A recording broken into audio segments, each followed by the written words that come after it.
أشهد أن لا إله إلا الله وحده لا شريك له وأشهد أن محمدا عبده ورسوله أما بعد فأعوذ بالله من الشيطان الرجيم بسم الله الرحمن الرحيم الحمد لله رب العالمين الرحمن الرحيم مالك يوم الدين إياك نعبد وإياك نستعين اهدنا الصراط المستقيم صراط الذين أنعمت عليهم غير المغضوب عليهم ولا الضالين. பதர் யுத்தத்தின் போதோ அல்லது அதற்கு பிறகோ வெகு அண்மையில் நிகழ்ந்த ஹஸ்ரத் நபி ஸல்லல்லாஹு அலைஹி வஸல்லம் அவர்களின் வாழ்வின் சில சம்பவங்கள் பற்றி எடுத்து கூறப்பட்டு வந்தது. அவற்றுள் ஹஸ்ரத் பெருமானார் ஸல்லல்லாஹு அலைஹி வஸல்லம் அவர்கள் ஹஸ்ரத் ஆயிஷா அவர்களுடன் செய்த திருமணம் பற்றிய குறிப்பும் உள்ளது. ஆகவே அதை இங்கு எடுத்து கூறுகிறேன். உம்முல் முஃமினீன் ஹஸ்ரத் கதீஜா அவர்களின் மரணத்திற்கு பிறகு ஹஸ்ரத் உஸ்மான் பின் மதுவூன் அவர்களின் மனைவி கவுலா பின் ஹக்கீம் அவர்கள் ஒரு நாள் ஹஸ்ரத் பெருமானார் ஸல்லல்லாஹு அலைஹி வஸல்லம் அவர்களின் முன் ஆஜராகி, அல்லாஹ்வின் தூதர் அவர்களே, தாங்கள் திருமணம் செய்ய விரும்பவில்லையா என்று கேட்டார்கள். யாருடன் என்று பெருமானார் ஸல்லல்லாஹு அலைஹி வஸல்லம் அவர்கள் கேட்டார்கள். தாங்கள் விரும்பினால் கன்னி பெண்ணுடனும் திருமணம் செய்து கொள்ளலாம், விதவையுடனும் திருமணம் செய்து கொள்ளும் நாட்டம் இருந்தாலும் திருமணம் செய்து கொள்ளலாம் என்று அவர்கள் கூறினார்கள். கன்னி பெண் யார் என்று அன்னார் கேட்டபோது அபூ பக்ர் அவர்களின் மகள் ஆயிஷா என்று கூறப்பட்டது. விதவை யார் என்று ஹஸ்ரத் நபி ஸல்லல்லாஹு அலைஹி வஸல்லம் அவர்கள் கேட்டபோது ஜமா அவர்களின் மகள் சௌதா ஆவார் என்று கூறப்பட்டது. சௌதா அவர்கள் தங்கள் மீது ஈமான் கொண்டு விட்டார்கள், தங்களை பின்பற்றுவதையும் மேற்கொண்டு விட்டார்கள் என்று கூறப்பட்டது. இந்த இருவரின் வீட்டாருடன் என் சம்பந்தமாக பேசுங்கள் என்று பெருமானார் ஸல்லல்லாஹு அலைஹி வஸல்லம் அவர்கள் ஹஸ்ரத் கௌலா அவர்களிடம் கூறினார்கள். ஹஸ்ரத் நபி ஸல்லல்லாஹு அலைஹி வஸல்லம் அவர்களிடமிருந்து அனுமதி கிடைத்த பிறகு ஹஸ்ரத் கௌலா அவர்கள் அங்கிருந்து புறப்பட்டு ஹஸ்ரத் ஆயிஷா அவர்களின் வரன் தொடர்பாக பேசுவதற்காக முதலில் ஹஸ்ரத் அபூபக்ர் சித்திக் அவர்களின் வீட்டுக்கு சென்றார்கள். வீட்டில் அப்போது ஹஸ்ரத் அபூபக்ர் சித்திக் அவர்கள் இருக்கவில்லை. ஆனால் அவர்களின் துணைவியார் ஹஸ்ரத் உம்மு ருமான் அவர்கள் இருந்தார்கள். ஹஸ்ரத் கௌலா அவர்கள் அவர்களிடம் பேசினார்கள். அவர்களிடம் வாழ்த்துக்களை கூறியவாறு, உம்மு ருமான் அவர்களே, அல்லாஹ் தங்கள் மீது எத்துணை மாபெரும் நன்மையினையும் அருளையும் வழங்கியிருக்கிறான் என்று பாருங்கள் என்றார்கள். அந்த நன்மையும் அருளும் எது என்று அவர்கள் கேட்டார்கள். அதற்கு ஹஸ்ரத் கௌலா அவர்கள், ஹஸ்ரத் ரசூலுல்லாஹ் ஸல்லல்லாஹு அலைஹி வஸல்லம் அவர்கள் ஆயிஷாவுடன் நிக்கா செய்வதற்கான தூது செய்தி கொடுத்து என்னை அனுப்பியுள்ளார்கள் என்று கூறினார்கள். அப்படியென்றால் அபூபக்கர் அவர்களின் வருகைக்கு காத்திருங்கள் என்று உம்மு ருமான் கூறினார்கள்.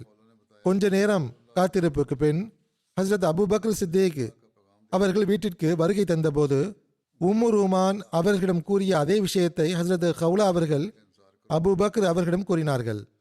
கௌலாவே, அந்த நன்மையும் அருளும் எவை என்று ஹஸ்ரத் அபூபக்ர் சித்திக் அவர்கள் வினவினார்கள். என்னை ஹஸ்ரத் ரசூலுல்லாஹ் ஸல்லல்லாஹு அலைஹி வஸல்லம் அவர்கள் அனுப்பி வைத்தார்கள்.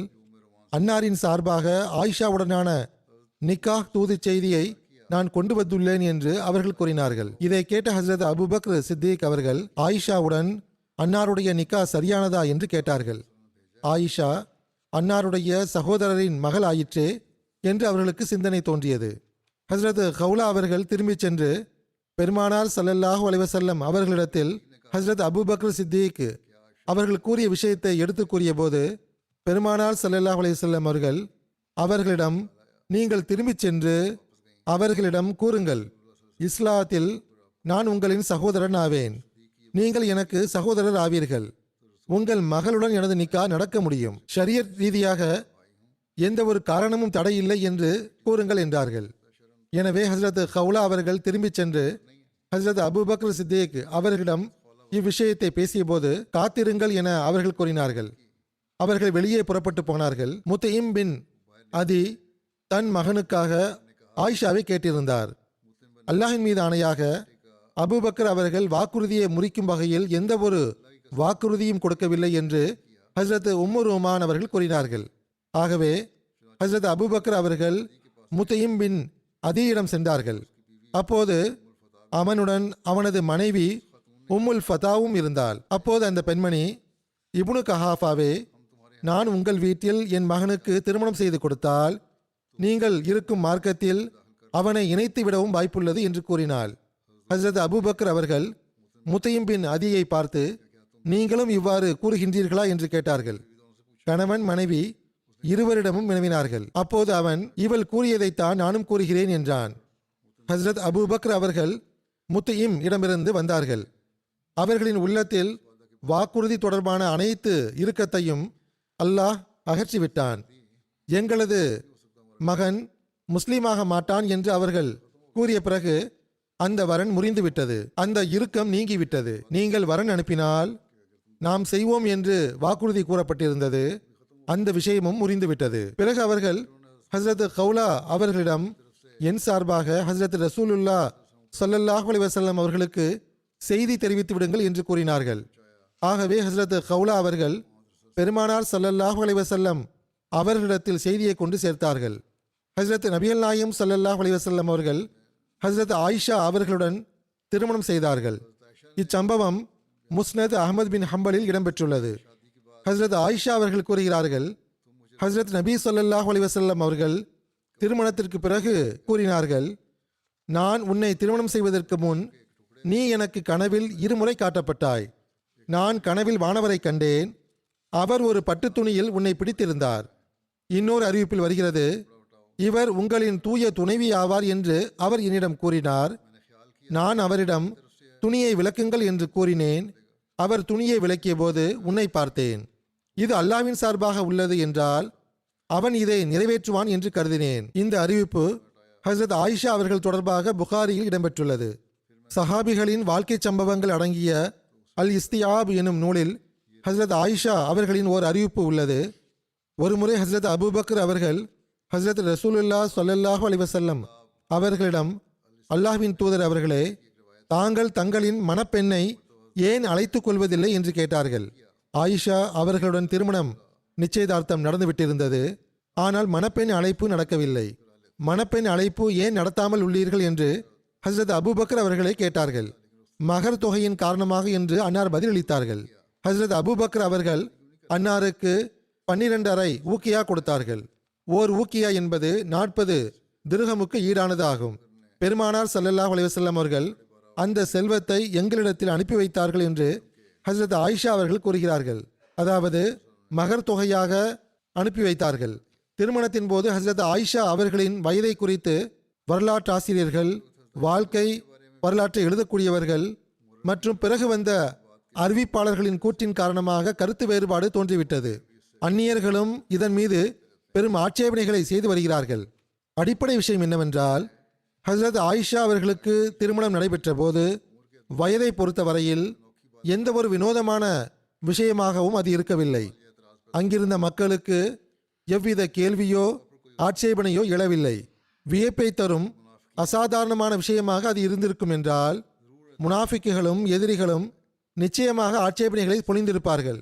ஆனால் எந்த ஒரு நூலிலும் இவ்வாறான எந்த ஒரு ஆட்சேபனையும் இடம்பெறவில்லை. ஹஜ்ரத் ஆயிஷா அவர்களின் வயது அசாதாரணமான முறையில் குறைவாக இருந்தது என்று எந்த நூல்களில் எடுத்துரைக்கப்பட்டுள்ளதோ அதை பற்றி நீதி நெறி தீர்ப்பாளராகிய ஹஜ்ரத் மசீஹ் மௌஊத் அலைஹிஸ்ஸலாத்து வஸ்ஸலாம் அவர்கள் அவற்றை தலை கால்கள் இல்லாத கூற்றுக்கள் என்று கூறியுள்ளார்கள். அன்னார் கூறுகிறார்கள், ஹஜ்ரத் ஆயிஷா அவர்களின் வயது 9 இருந்தது என்று கூறப்படும் கூற்றுகள் தலை கால்கள் இல்லாத கூற்றுகள் ஆகும். எந்த ஒரு ஹதீஸில் இருந்தும் குர்ஆனில் இருந்தும் நிரூபணமாவதில்லை. ஹஜ்ரத் மிர்சா பஷீர் அகமது சாஹிப் அவர்கள் ஹஜ்ரத் ஆயிஷா ரலியல்லாஹு அன்ஹா அவர்கள் வழியனுப்பி வைக்கப்பட்ட விவரங்களை எடுத்துரைத்தவாறு எழுதுகிறார்கள். ஹஜ்ரத் கதீஜா அவர்களின் வஃபாத்திற்கு பிறகு பெருமானார் ஸல்லல்லாஹு அலைஹி வஸல்லம் அவர்கள் ஆயிஷா சித்திகா ரலியல்லாஹு அன்ஹா அவர்களுடன் திருமணம் செய்து கொண்டார்கள். இது நபித்துவத்தின் 10ஆம் ஆண்டாக இருந்தது. ஷவ்வால் மாதமாக இருந்தது. ஹஜ்ரத் ஆயிஷா அவர்களுடன் திருமண வரன் பேசி முடித்த போது அவர்களின் வயது 7 ஆக இருந்தது. ஆனால் அவர்களின் உடல் வளர்ச்சி அசாதாரண முறையில் நன்றாக இருந்தது என்பது தெரிய வருகிறது. இல்லை என்றால் பெருமானார் ஸல்லல்லாஹு அலைஹி வஸல்லம் அவர்களின் திருமணத்திற்கு தூண்டுகோலாக இருந்த கௌலா பின்த் ஹக்கீம் அவர்களுக்கு இவர்களின் பக்கம் சிந்தனை செல்ல எந்த ஒரு காரணமும் இருந்திருக்காது. எவ்வாறு இருப்பினும் அப்போது அவர்கள் பருவமடைந்திருக்கவில்லை. எனவே அப்போது நிக்கா நடந்து விட்டதுதான். ஆனால் பெண் அழைப்பு நடக்கவில்லை. அவர்கள் வழக்கம்போல் தம் பெற்றோருடன் இருந்தார்கள். ஹிஜ்ரத்தின் 2ஆம் ஆண்டு அவர்களின் நிக்கா நடந்து 5 வருடங்கள் ஆகியிருந்தன. அப்போது அவர்களின் வயது 12 ஆக இருந்தது. அவர்கள் பருவமடைந்து விட்டிருந்தார்கள். எனவே ஹஜ்ரத் அபூ பக்ர் அவர்கள் பெருமானார் ஸல்லல்லாஹு அலைஹி வஸல்லம் அவர்களிடம் தாமே சென்று பெண் அழைப்பு குறித்து பேசினார்கள். ஆகவே பெருமானார் ஸல்லல்லாஹு அலைஹி வஸல்லம் அவர்கள் மகர் செலுத்துவதற்கான ஏற்பாட்டை செய்தார்கள். ஹிஜ்ரி 2ஆம் ஆண்டு ஷவ்வால் மாதம் ஹஜ்ரத் ஆயிஷா அவர்கள் தம் பெற்றோர் வீட்டிலிருந்து விடைபெற்று ஹஜ்ரத் நபி ஸல்லல்லாஹு அலைஹி வஸல்லம் அவர்களின் புனித மனைவியாக நுழைந்தார்கள். இது ஹஜ்ரத் மிர்சா பஷீர் அகமது சாஹிப் அவர்களின் ஆய்வு ஆகும். ஆனால் வரலாற்று ஆசிரியர்கள் இதைவிடவும் வயதை அதிகமாகவும் குறிப்பிட்டுள்ளார்கள். திருமணத்தின் போது ஹஜ்ரத் ஆயிஷா அவர்களின் தாயார் மதீனாவின் சுற்றுப்புறத்திலுள்ள அஸ்ஸுனா எனும் இடத்தில் தங்கியிருந்தார்கள்.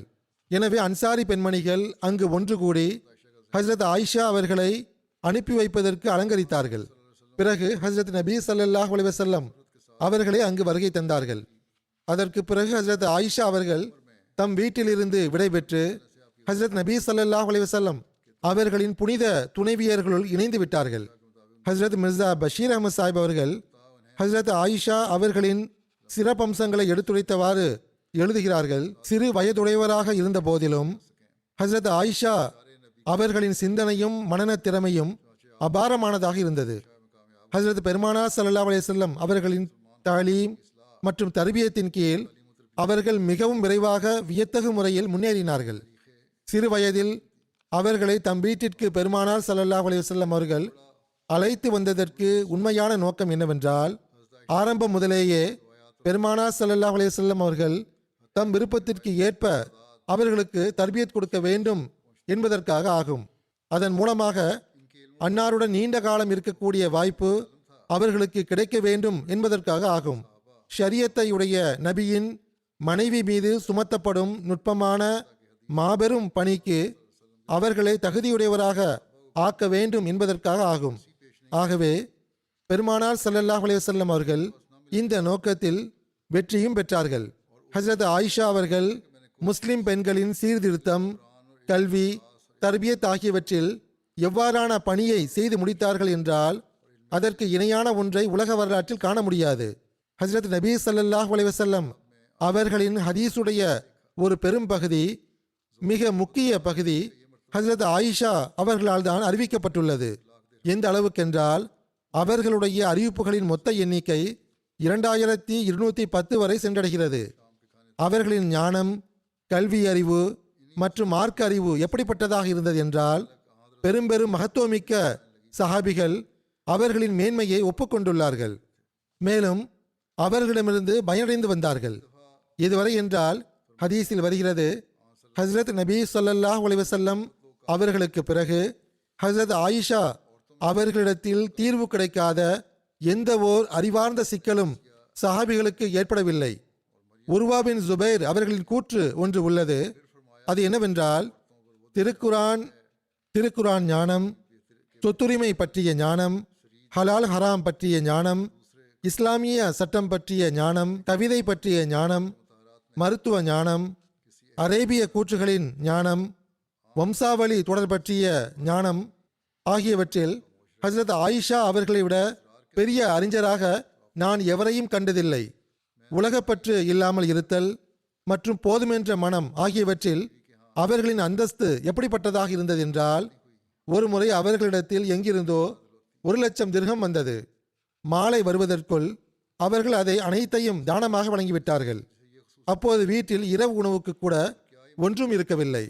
ஹஸ்ரத் நபி ஸல்லல்லாஹு அலைஹி வஸல்லம் அவர்களின் காலகட்டத்திலேயே தென்பட்ட இந்த புகழத்தக்க பண்புகளின் காரணமாகவே ஹஸ்ரத் பெருமானார் ஸல்லல்லாஹு அலைஹி வஸல்லம் அவர்கள் குறிப்பாக அவர்களை மிகவும் நேசத்திற்குரியவராக கருதி வந்தார்கள். ஒருமுறை பெருமானார் ஸல்லல்லாஹு அலைஹி வஸல்லம் அவர்கள் கூறினார்கள், முழுமையானவர்கள் ஆண்களுள் பலர் இருந்துள்ளார்கள், ஆனால் பெண்களுள் முழுமையானவர்கள் மிக குறைவாகவே இருந்துள்ளார்கள். பிறகு பெருமானார் ஸல்லல்லாஹு அலைஹி வஸல்லம் அவர்கள் ஃபிரௌனின் மனைவியாகிய ஆசியா மற்றும் இம்ரானின் மகளாகிய மரியம் ஆகியோரின் பெயரை கூறினார்கள். அரேபியாவின் மிகச்சிறந்த உணவான சரீத் எனும் உணவுக்கு பிற உணவுகளின் மீது எவ்வாறு மேன்மை உள்ளதோ அதேபோன்று ஆயிஷாவுக்கு பிற பெண்களின் மீது மேன்மை உள்ளது என்றார்கள்.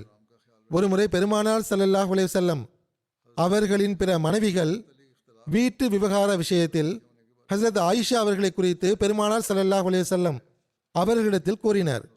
ஆனால் பெருமானார் ஸல்லல்லாஹு அலைஹி வஸல்லம் அவர்களோ மௌனமாக இருந்தார்கள். ஆனால் வலியுறுத்தி கூறப்பட்ட போது பெருமானார் ஸல்லல்லாஹு அலைஹி வஸல்லம் அவர்களை பார்த்து, உங்களுடைய இந்த முறையீடுகளை நான் என்ன செய்ய? எந்த ஒரு மனைவியிடத்தில் இருக்கும் போதும் எனக்கு இறை அறிவிப்பு இறங்கியது கிடையாது. ஆனால் ஆயிஷாவுடன் இருக்கும்போது எப்பொழுதுமே இறை அறிவிப்பு இறங்கியுள்ளது என்று கூறினார்கள்.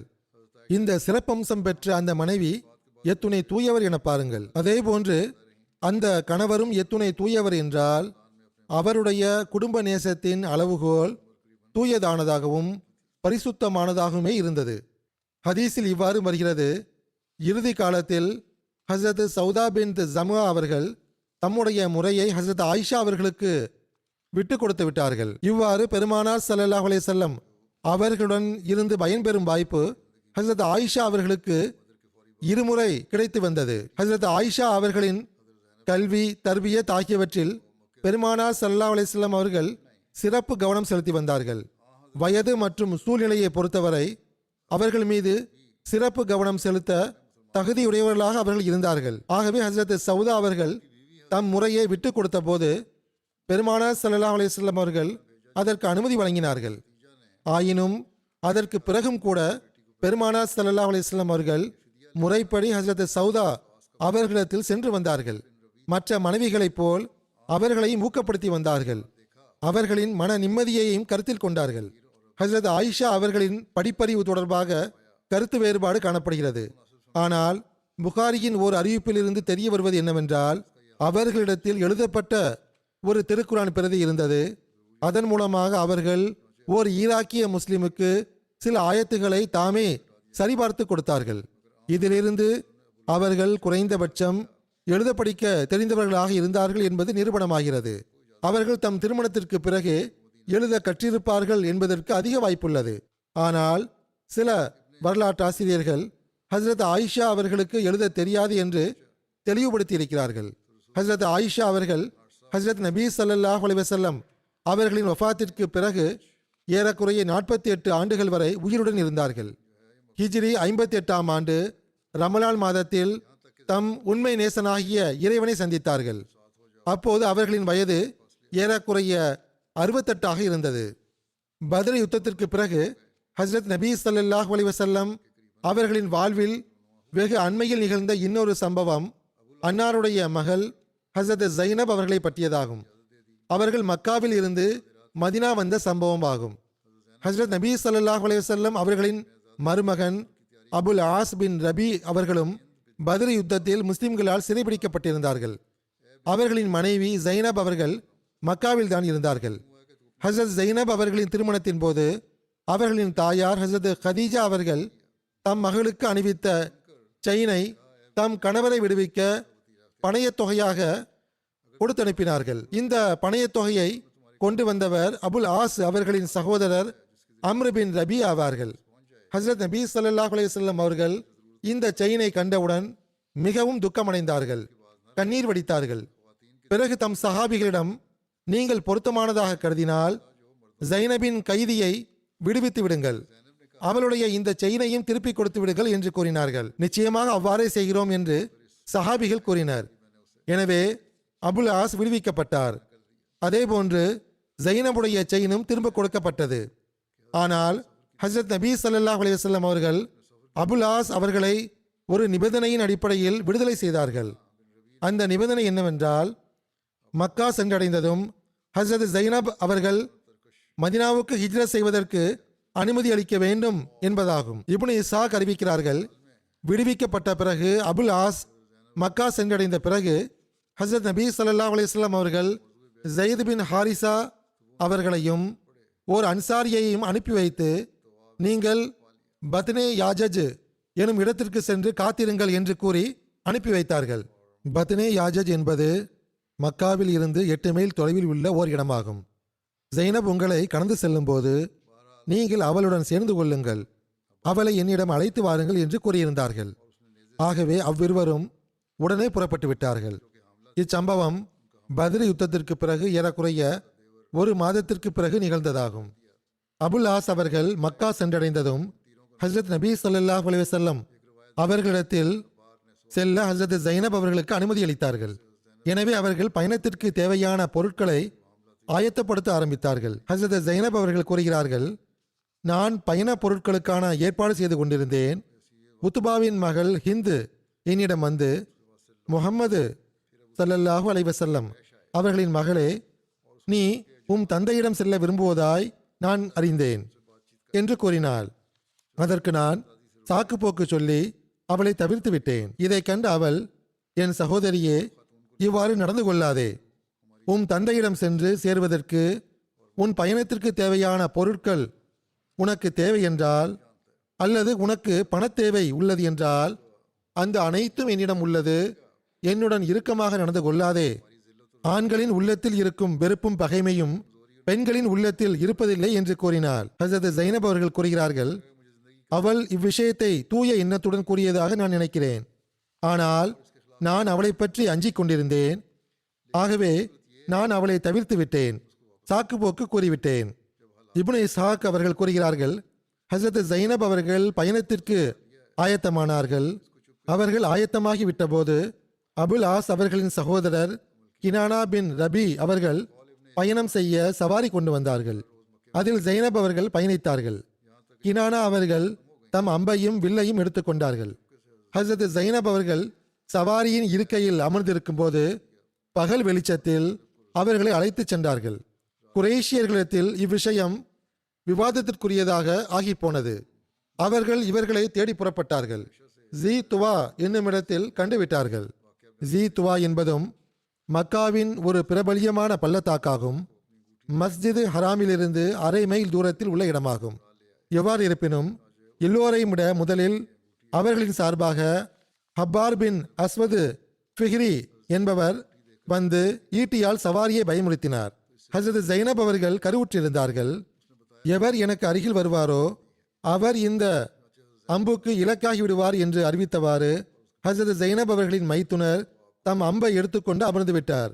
இன்னொரு அறிவிப்பில் இவ்வாறு வருகிறது, ஹப்பார் அவர்கள் ஈட்டியால் சவாரியை குத்தியதன் காரணமாக ஹஸரத் ஜைனபு ஒரு கல் மீது விழுந்து விட்டார்கள்.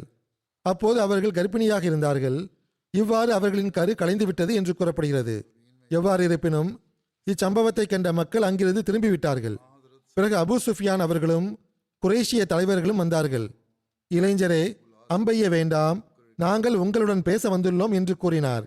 எனவே அவர் அம்பெய்வதை நிறுத்திவிட்டார். அபு சுஃபியான் அவரை பார்த்து, நீர் செய்தது சரியல்ல. பகிரங்கமாக ஒரு பெண்மணியை அழைத்து கொண்டு புறப்பட்டுள்ளீர். எங்களுடைய உயிர்களுக்கு துன்பம் இழைத்துள்ள முஹம்மது ஸல்லல்லாஹு அலைஹி வஸல்லம் அவர்களின் நடவடிக்கைகளை நீ நன்கு அறிவீர். முஹம்மது ஸல்லல்லாஹு அலைஹி வஸல்லம் அவர்களின் மகளை பகிரங்கமாக அறிவிப்பு செய்து நீ அழைத்து வந்தாய். அதை தமது இழிவாக மக்கள் கருதுவார்கள். நமது பலவீனம் மற்றும் இயலாமை என்று மக்கள் நினைப்பார்கள். வாழ்வின் மீது ஆணையாக இப்பெண்ணை தடுத்து நிறுத்த வேண்டிய எவ்வித கட்டாய நிலையும் எமக்கு இல்லை. இப்பெண்ணுக்கு எதிராக எவ்வித கோபமும் ஆக்ரோஷமும் இல்லை. ஆனால் இவளை திரும்ப அழைத்துச் செல்வது நல்லதாகும். சூழ்நிலை சிறந்ததாக ஆகிவிடும்போது, அமைதி நிறைந்ததாக ஆகிவிடும்போது, நாம் இப்பெண்ணை திரும்ப வரச் செய்து விட்டோம் என்று மக்கள் நினைக்கும் போது, யாரும் அறியாதவாறு இப்பெண்ணை அவளுடைய தந்தையிடம் கொண்டு செல் என்று கூறினார். பிறகு கினானா அவர்கள் அந்த திட்டத்திற்கேற்பவே செயல்பட்டார். இப்னு இஸ்ஹாக்குடைய கூற்றுக்கிணங்க ஹஸரத் ஜைனப் 2 அல்லது 4 நாட்கள் மக்காவில் தங்கியிருந்தார்கள். வீணான பேச்சுக்கள் அடங்கி முடிந்த பிறகு இரவு நேரத்தில் யாருக்கும் தெரியாமல் ஹசரத் ஜைனப் அவர்களை அழைத்து சென்று ஹசரத் ஜயிது மற்றும் அவர்களின் தோழரிடத்தில் ஒப்படைத்தார்கள். அவர்கள் ஹசரத் ஜைனப் அவர்களை ஹசரத் ரசூலுல்லாஹ் ஸல்லல்லாஹு அலைஹி வஸல்லம் அவர்களிடத்தில் இரவின் இருளில் அழைத்து வந்தார்கள். ஹசரத் ஜைனப் அவர்கள் மக்காவில் இருந்து வந்த சம்பவத்தை ஹசரத் ஆயிஷா அவர்களிடமிருந்து இமாம் பைஹக்கி அவர்கள் அறிவிக்கிறார்கள். ஹசரத் ரசூலுல்லாஹ் ஸல்லல்லாஹு அலைஹி வஸல்லம் அவர்கள் ஹசரத் ஜயித் பின் ஹாரிசா அவர்களிடத்தில் ஒரு மோதிரத்தை கொடுத்து ஜைனபை தம்முடன் அழைத்து வருமாறு மக்காவுக்கு அனுப்பி வைத்தார்கள். ஹசரத் ஜயித் அவர்கள் தம் நுட்பம் மற்றும் அறிவு கூர்மையின் விளைவால் அந்த மோதிரத்தை ஒரு மேய்ப்பவனிடம் கொடுத்து அதை ஜைனப் வரை சென்றடைய வைத்தார்கள். ஹசரத் ஜைனப் அவர்கள் இந்த மோதிரத்தை அடையாளம் கண்டு கொண்டார்கள். இதை உமக்கு யார் கொடுத்தார்கள் என்று அவர்கள் விசாரித்த போது மக்காவுக்கு வெளியே உள்ள ஒரு நபர் கொடுத்தார் என்று அவர் கூறினார். ஆகவே ஹசரத் ஜைனப் அவர்கள் இரவு நேரத்தில் மக்காவுக்கு வெளியே சென்றார்கள். மேலும் அவர்களுடன் பயணம் செய்து மதீனா வந்தடைந்தார்கள். ஜைனபுக்கு என் காரணமாக துன்பம் ஏற்பட்டது. அவள் எனது எல்லா பெண் பிள்ளைகளை விட அதிகம் மேலானவள் என்று ஹசரத் நபி ஸல்லல்லாஹு அலைஹி வஸல்லம் அவர்கள் கூறி வந்தார்கள். ஹசரத் மிர்சா பஷீர் அஹமத் சாஹிப் அவர்கள் சீரத் காத்தமுன் நபியின் எனும் நூலில் இதன் விபரத்தை இவ்வாறு எழுதியுள்ளார்கள். ஹசரத் நபி ஸல்லல்லாஹு அலைஹி வஸல்லம் அவர்கள் பணையத் தொகைக்கு பதிலாக அபுல் ஆஸ் அவர்களுக்கு வைத்த நிபந்தனை என்னவென்றால், அவர் மக்காவுக்கு சென்ற பிறகு ஜைனப் அவர்களை மதீனாவுக்கு அனுப்பி வைக்க வேண்டும் என்று கூறியிருந்தார்கள். இவ்வாறு நம்பிக்கை கொண்ட ஓர் ஆன்மா நிராகரிப்பின் பகுதியில் இருந்து ரட்சிப்பு அடைந்து விட்டது. கொஞ்ச காலத்திற்கு பிறகு அபுல்-ஆஸ் அவர்களும் முஸ்லீமாக மாறி மதீனாவுக்கு ஹிஜ்ரத் செய்து வந்து விட்டார்கள். இவ்வாறு கணவன் மனைவி ஆகிய இருவரும் மீண்டும் ஒன்று சேர்ந்து விட்டார்கள். ஹசரத் ஜைனப் அவர்களின் ஹிஜ்ரத் தொடர்பாக வருகின்ற அறிவிப்பில், அவர்கள் மதீனாவுக்காக மக்காவில் இருந்து புறப்பட்ட போது மக்காவைச் சேர்ந்த சில குறைஷியர்கள் அவர்களை கட்டாயப்படுத்தி திரும்ப அழைத்து செல்ல விரும்பினர். ஹசரத் ஜைனப் அவர்கள் மறுத்தபோது ஹப்பார் பின் அஸ்வத் எனும் ஒரு பேர் இழந்தவன் மிக கொடூரமான முறையில் அவர்கள் மீது ஈட்டியால் தாக்குதல் தொடுத்தான்.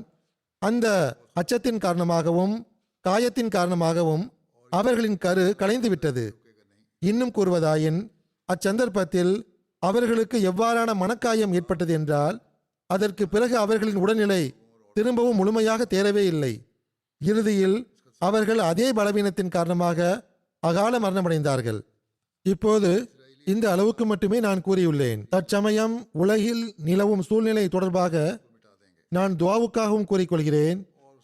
கடந்த சில நாட்களாக ஹமாஸ் மற்றும் இஸ்ரேலுக்கிடையில் போர் நடந்து வருகிறது. அதன் காரணமாக இருபுறமும் குடிமக்கள், பெண்கள், குழந்தைகள், வயோதிகர்கள் பாகுபாடின்றி கொல்லப்படுகிறார்கள் அல்லது கொல்லப்பட்டு விட்டனர். போர் நிலையிலும் கூட பெண்களையும் குழந்தைகளையும் எவ்விதத்திலும் போரில் பங்கு பெறாதவர்களையும் கொல்வதற்கு இஸ்லாம் அனுமதி அளிக்கவில்லை. ஹஜ்ரத் நபி ஸல்லல்லாஹு அலைஹி வஸல்லம் அவர்கள் இதை கடுமையாக வலியுறுத்தியுள்ளார்கள்.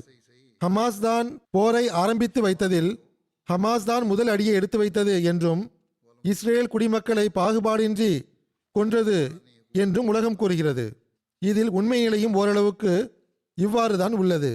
இஸ்ரேல் படை இதேபோன்று முன்பு எத்தனையோ அப்பாவிகளை கொன்றிருக்கிறார்கள் என்றாலும், பாலஸ்தீனர்களை கொன்றிருக்கிறார்கள் என்றாலும், முஸ்லிம்கள் எவ்வாறு இருப்பினும் இஸ்லாமிய போதனைக்கேற்ப செயல்பட வேண்டும்.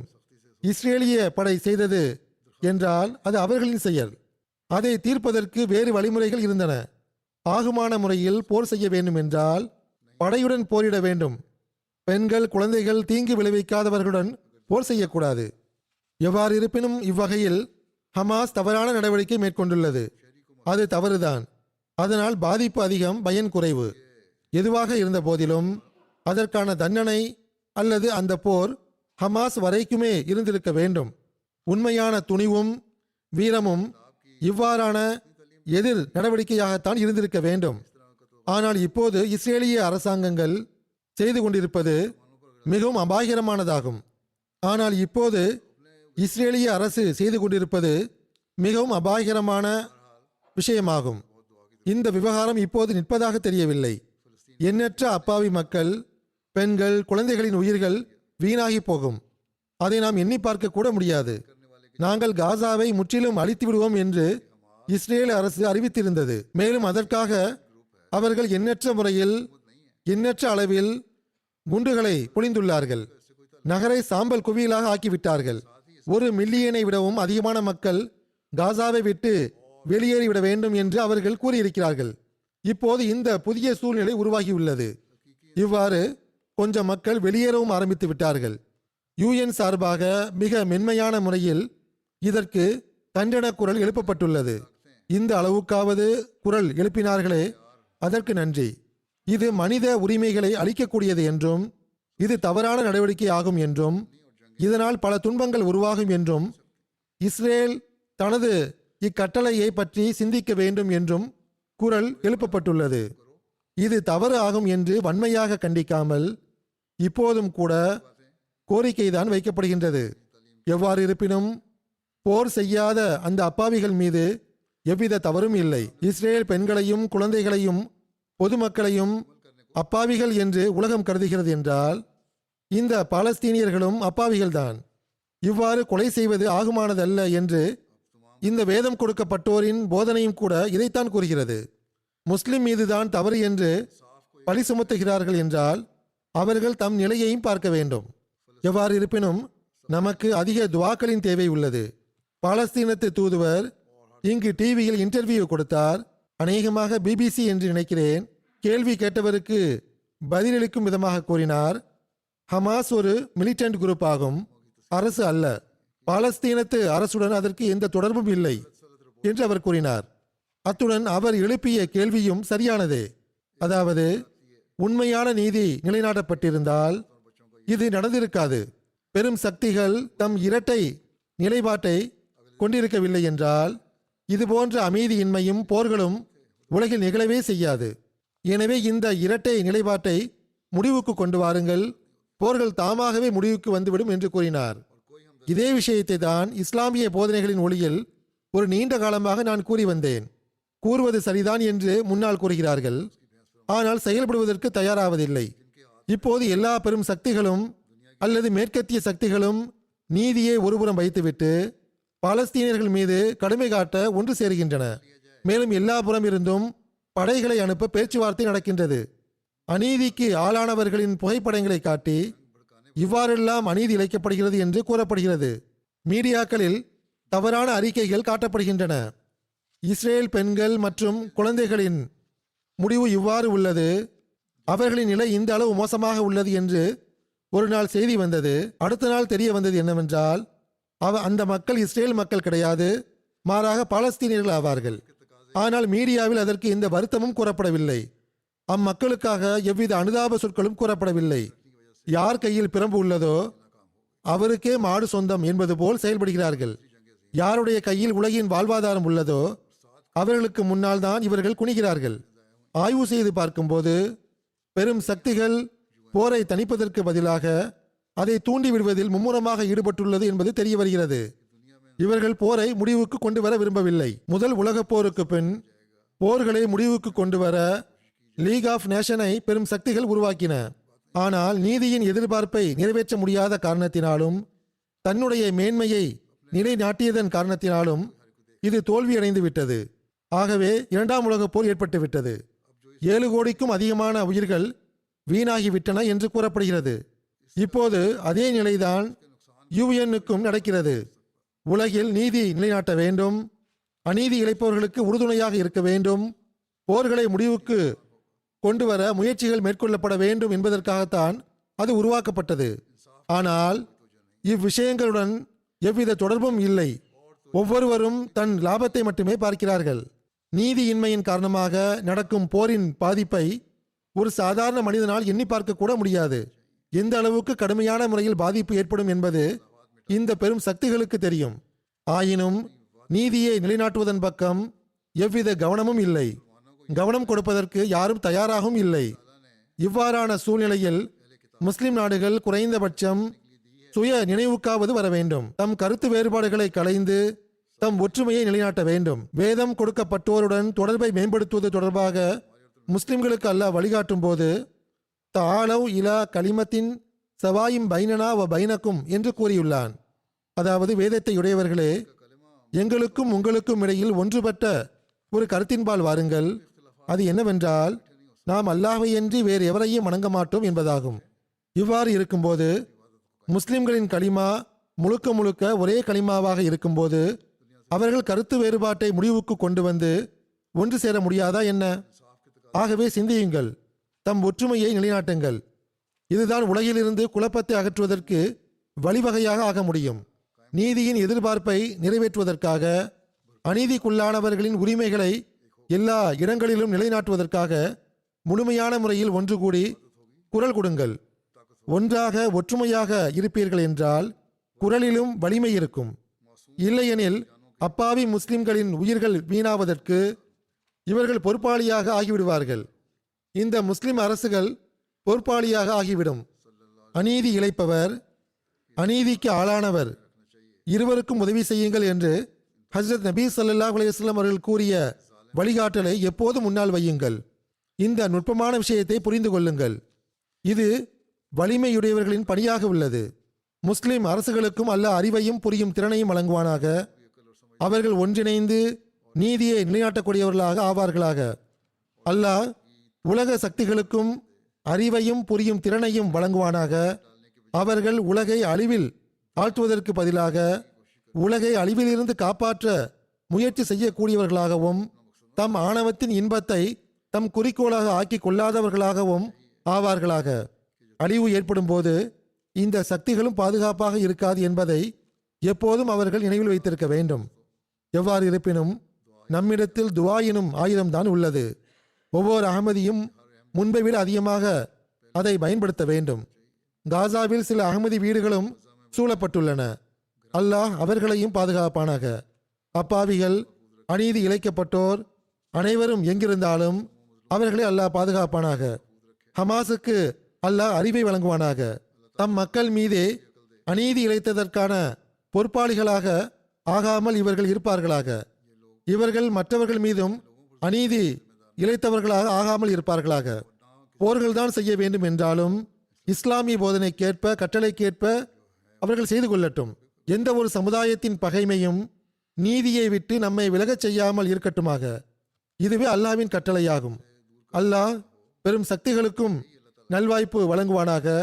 அவர்கள் இருபுறமும் நீதியின் எதிர்பார்ப்பை பூர்த்தி செய்தவாறு அமைதியை நிலைநாட்டக்கூடியவர்களாக ஆவார்களாக. ஒரு பக்கம் சாய்ந்து கொண்டு இன்னொரு பக்கத்தின் உரிமை பறிக்கப்படக்கூடாது. அநீதியிலும் அக்கிரமத்திலும் முன்னேறக்கூடியவர்களாக இல்லாமல் இருப்பார்களாக. உலகில் அமைதி சமாதானத்தை பார்க்கக்கூடியவர்களாக அல்லாஹ் நம்மை ஆக்குவானாக. தொழுகைக்கு பிறகு நான் 2 ஜனாசா தொழுகைகளையும் தொலை வைப்பேன். அதில் ஒரு ஜனாசா இங்கு வந்துள்ளது.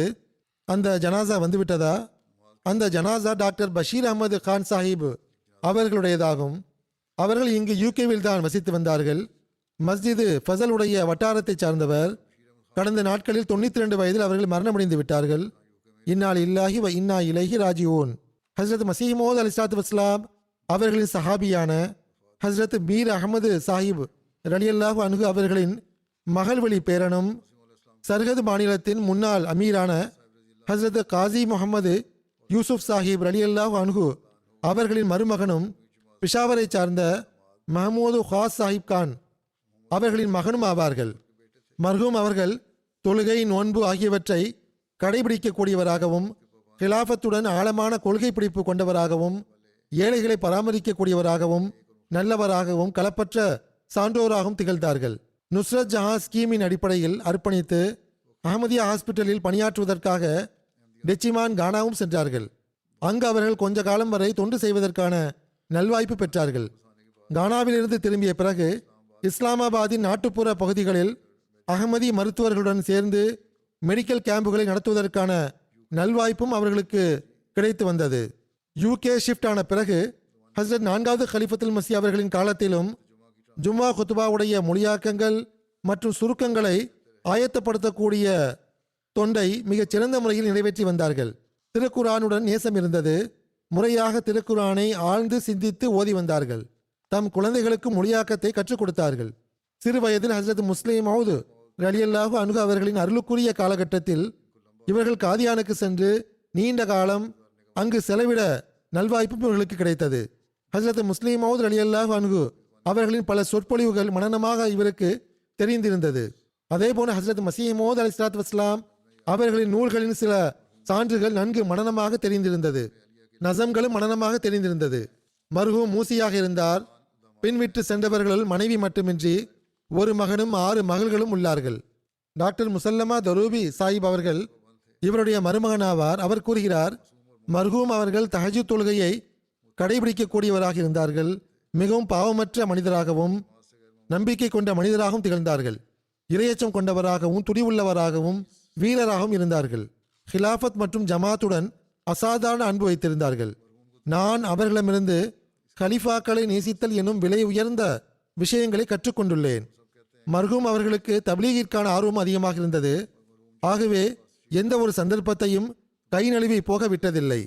நான் சிரியா மற்றும் ஜோர்டனில் இருந்தபோது மர்ஹூம் அவர்கள் என்னிடம் வரும்போதெல்லாம் அண்டை வீட்டார்களுடன் வெகு விரைவிலேயே நல்ல நண்பராக ஆகி போனதை நான் கண்டுள்ளேன். என்னுடைய கார்ட்ஸ் அல்லது பணியாளர்கள் ஆகியோருடன் மிக நல்ல தொடர்பு ஏற்படுத்தி கொண்டு விடுவார்கள். அவர்களுக்கு அகமதிய தொடர்பாக எடுத்து கூறி வருவார்கள். மர்ஹூமின் மனைவி ஜுபைதா சாஹிபா அவர்கள் கூறுகிறார்கள், 3வது ஹிலாஃபத் காலகட்டத்தில் நுஸ்ரத் ஜஹா ஸ்கீமின் கீழ் மேற்கு ஆப்பிரிக்கா செல்லுமாறு அவர்களுக்கு கட்டளை வந்தது. முழுமையான கட்டுப்படுத்தலுடன் உடனடியாக அவர்கள் ஆயத்தமாகிவிட்டார்கள். எந்த அளவுக்கு விரைவாக ஆயத்தமாகிவிட்டார்கள் என்றால் நான் அதை கண்டு வியப்படைந்து விட்டேன். எங்களுடைய மகள் 2 மாத குழந்தையாக இருந்தால் இமாமுடைய கட்டளை வந்துவிட்டது, உடனடியாக புறப்பட ஆயத்தமாகுங்கள் என்று அவர்கள் கூறினார்கள். ஆகவே நாங்கள் 4 பிள்ளைகளுடன் ரப்வா வந்தடைந்தோம். ஹுசூர் ரஹிமஹுல்லா அவர்களை சந்தித்து வழிகாட்டல்களை பெற்றுக்கொண்டோம். பிறகு பனூன் திரும்பி சென்று விடுமுறைக்கான கடிதம் கொடுத்தோம். துவாவுக்காகவும் விண்ணப்பிக்க ஆரம்பித்து விட்டார்கள். ஏனென்றால் மருத்துவர்கள் வெளியே செல்வது தொடர்பாக அப்போது கவர்மெண்ட் சார்பாக கட்டுப்பாடுகளும் விதிக்கப்பட்டிருந்தன. அது பூட்டோ சாஹிபுடைய காலகட்டமாக இருந்தது. மர்ஹூம் அவர்களுக்கு அனுமதி கிடைத்து விட்டது. அவர்கள் சென்று விட்டார்கள். ஜமாத்தான தொழுகையை நிலைநாட்டுவதற்காக எந்த அளவு துன்பங்கள் வந்தாலும் எப்பொழுதும் துவா செய்து வந்தார்கள். இது எவ்வகையிலாவது தீர்ந்துவிட வேண்டும் என்று துவா செய்வார்கள். பிறகு அல்லாஹ் அவற்றை தீர்த்து விடுவான். அவர்களுக்கு ஜமாத்தாக தொழுவதற்கான நல்வாய்ப்பும் கிடைத்துவிடும். அல்லாஹ் எங்களுக்கு வாகனம் தந்தபோது பள்ளிவாசல் செல்லும் போதும் திரும்பி வரும்போதும் தம் நண்பர்களையும் அழைத்து செல்வார்கள், அழைத்து வருவார்கள். அதற்காக மிகவும் மகிழ்ச்சி அடைந்து வந்தார்கள். மஸ்ஜித் ஃபசலுக்கு அருகில் வீடு கிடைத்த போது ஐவேளை தொழுகைகளை பள்ளிவாசல் சென்று தொழலாம் என்று மகிழ்ச்சி அடைந்தார்கள். மார்க்க தொண்டுக்கான எல்லா வழிவகைகளையும் எல்லா வழிமுறைகளையும் பயன்படுத்தினார்கள். தப்லீகிற்கான எந்த ஒரு சந்தர்ப்பத்தையும் கை நழுவி போக விட்டதில்லை. சந்தாக்களை முழுமையாக செலுத்தி வந்தார்கள். எங்களுக்கும் அதையே வலியுறுத்தி வந்தார்கள். அல்லாஹ் அவர்களுடன் பாவ மன்னிப்பு மற்றும் கருணையுடன் நடந்து கொள்வானாக. அவர்களின் நன்மைகளை அவர்களின் பிள்ளைகளுக்கும் தொடர்வதற்கான நல்வாய்ப்பு வழங்குவானாக. ஒரு ஜனாசா காயிபும் உள்ளது. அது டாக்டர் ஷஃபீக் சேகல் சாஹிப் அவர்களினுடைய மனைவியான மதிப்பிற்குரிய வசீமா பேகம் சாஹிபா அவர்களுடையதாகும். டாக்டர் ஷஃபீக் சாஹிப் அவர்கள் முல்தான் மாவட்டத்தில் முன்னாள் அமீராக இருந்துள்ளார்கள். பிறகு நாயிப் வக்கீலு தஸ்னீஃபாகவும் இருந்துள்ளார்கள். மதிப்பிற்குரிய வசீமா பேகம் சாஹிபா அவர்கள் 99 வயதில் ஒஃபாத்தாகி இருக்கிறார்கள். இன்னா லில்லாஹி வ இன்னா இலைஹி ராஜிவோன். மர்ஹூமா அவர்கள் வசிய செய்துள்ளார்கள். மர்ஹூமா அவர்கள் கணவர் மற்றும் 3 மகன்களை பின்விட்டு சென்றுள்ளார்கள். மர்ஹூமாவுடைய கணவர் டாக்டர் முகமது ஷஃபீக் சாஹிப் அவர்கள் எழுதுகிறார்கள், எனது மனைவி ஹஸ்ரத் மசீமோத் அலிஸ்லாத் வஸ்லாம் அவர்களின் சஹாபியான ஹஸ்ரத் ஷேக் முஷ்தாக் அகமது சாஹிப் அவர்களின் மகன் வழி பேத்தியாவார். லாகூரை சார்ந்த ஜஸ்டிஸ் ஷேக் பஷீர் அகமது சாஹிப் மர்ஹூம் அவர்களின் மகள் ஆவார்கள். சையீதா உம்மே வசீம் சாஹிபா அவர்களின் சகோதரியின் மகளும் ஆவார்கள். ஹிலாஃபத்தின் எல்லா காலகட்டத்திலும் ஆழமான தொடர்பு வைத்திருந்தார்கள்.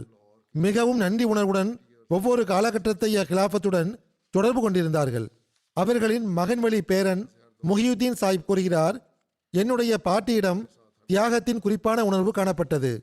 ருஹானி ஹசாயினை அதிகமாக படித்து வந்தார்கள். என்னுடைய பாட்டனார் வாழ்வை அர்ப்பணித்தவராக இருந்தார்கள். ஒருமுறை நான் மர்ஹூமா அவர்களிடம் தாங்களும் வக்ஃப் செய்துள்ளீர்களா என்று கேட்டேன். அதற்கு பதில் கூறும் விதமாக கூறினார்கள், வாழ்வை அர்ப்பணித்தவர்களின் மனைவிகளும் வாழ்வை அர்ப்பணித்தவர்கள்தான் என்று கலீஃபாக்கள் கூறியிருக்கிறார்கள் என்றார்கள். இவர்களின் மருமகள் ஆயிஷா கூறுகிறார்கள், இவர் சகோதரியின் மகளும் ஆவார்கள். அவர்கள் கூறுகிறார்கள், எனது மாமி அனைவரும் விரும்பக்கூடிய நபராக இருந்தார்கள். பெண்களின் உறுதிமொழியில் வருவது போன்று நான் எனது உயிர், செல்வம், நேரம் மற்றும் சந்ததிகளை தியாகம் செய்வதற்கு ஆயத்தமாக இருப்பேன் என்ற கூற்றுக்கு செயல் வடிவமாக திகழ்ந்தார்கள். எனது திருமணத்திற்கு பிறகு பல விஷயங்களில் தர்பியத் தொடர்பாக எனக்கு அவர்கள் வழிகாட்டியுள்ளார்கள். திருக்குரானுடைய சொல்லுக்கு சொல் மொழியாக்கத்தையும் எனக்கு கற்றுக் கொடுத்தார்கள். பிறகு அவர்களின் சகோதரியின் மகள் ஜக்கியா சாயிபா என்பவர் கூறுகிறார், இவரும் மருமகளாவார். அவர் கூறுகிறார், என்னுடைய சின்னம்மா அவர்கள் ஏழைகளை பராமரிக்கக்கூடியவராகவும் முன்னுதாரண பெண்மணியாகவும் திகழ்ந்தார்கள். எல்லோரையும் நேசிக்கக்கூடியவராக இருந்தார்கள். கணவருடைய எந்த ஒரு விஷயத்தையும் மறுத்ததில்லை. மக்களுக்கு பயன் தரக்கூடிய எப்படிப்பட்ட நபராக திகழ்ந்தார்கள் என்றால், மக்களுடைய வேலைக்காக எப்பொழுதும் ஆயத்தமாக இருந்தார்கள். மர்ஹூமா அவர்களின் சகோதரி நயீமா ஜமீல் சாயிபா அவர்கள் கூறுகிறார்கள், எனது தாயாரை போன்று என்னுடன் பரிவுடன் நடந்து கொண்டார்கள். 50 வயதில் நான் விதவையாக ஆகிவிட்டேன். ஆனால் அல்லாஹ் அவர்களை எனக்காக மலக்காக ஆக்கிவிட்டான். எப்பொழுதும் எல்லா விதத்திலும் எனக்கு உதவி செய்தார்கள், எனக்கு வழிகாட்டினார்கள்.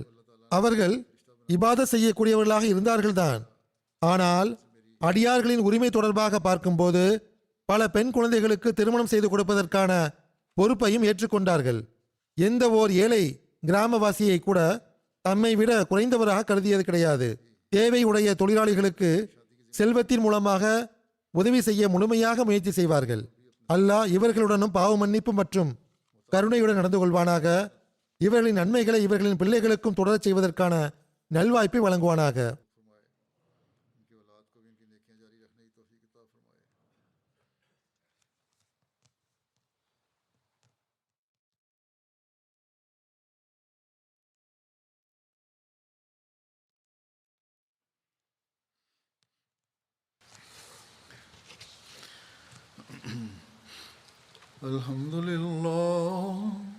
الحمد لله نحمده ونستعينه ونستغفره ونؤمن به ونتوكل عليه ونعوذ بالله من شرور أنفسنا ومن سيئات أعمالنا من يهده الله فلا مضل له ومن يضلل فلا هادي له ونشهد أن لا إله إلا الله ونشهد أن محمدا عبده ورسوله عباد الله رحمكم الله إن الله يأمر بالعدل والإحسان وإيتاء ذي القربى وينهى عن الفحشاء والمنكر والبغي يعظكم لعلكم تذكرون اذكروا الله يذكركم وادعوه يستجب لكم ولذكر الله أكبر.